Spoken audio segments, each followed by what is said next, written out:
না, কোনো নথি হারায়নি, নথি আছে, পুড়েছে সেই কথাটা আমি কখনো পুড়লে তাহলে ইনভেস্টিগেশনে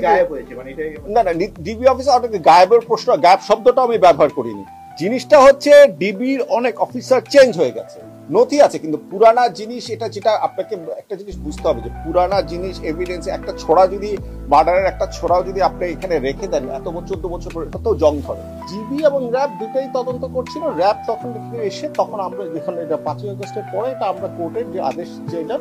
যে এটাকে এফেক্টিভ ভাবে আরো তদন্ত করার জন্য একটা জয়েন্ট সেলে দেওয়া হোক, যার জন্য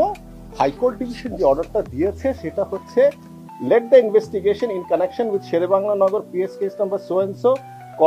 be transferred from Rapid Action Battalion to the respondent number 1 to form an appropriate well-equipped investigative agency in accordance with law by forming a high-powered task force consisting of experienced personnel from various agencies with a view to complete the investigation of the said case in due compliance of law within 6 months from the date of receipt of the copy of this order. এটা ছিল 30 তারিখের order, 30/9/2024। Investigative এজেন্সিতে যে অর্ডারটা দিল সেই অর্ডারটা দেওয়ার পরে এটাতে ইনভেস্টিগেটিভ এজেন্সি কাজ করছে, সেখানে সবাই মিলেই কাজ করছে, পুলিশ র্যাব সবাই মিলেই কাজ করছে, পিবিআই এটা তত্ত্বাবধান করছে। এবং এই করতে গিয়ে ওনারা একটা রিপোর্টও, প্রিলিমিনারি রিপোর্ট, অগ্রগতি প্রতিবেদনও ওনারা প্রিপেয়ার করেছেন। এই মামলাটা 12 বছরের